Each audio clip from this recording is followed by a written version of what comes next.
نبی کریم صلی اللہ علیہ وآلہ وسلم نے فرمایا کہ اللہ عز و جل میری امت میں سے 10 طرح کے افراد پر قیامت کے دن اظہار ناراضگی فرمائے گا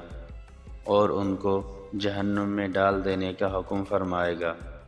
اور ان کے جو چہرے ہوں گے بغیر گوشت کے ہوں گے۔ عرض کیا گیا،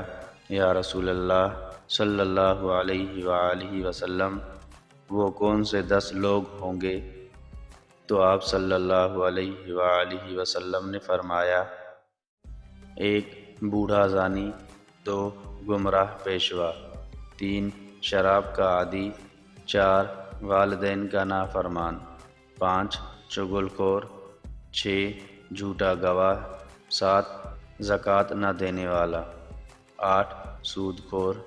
9 ظالم، 10 نمازوں کو چھوڑنے والا۔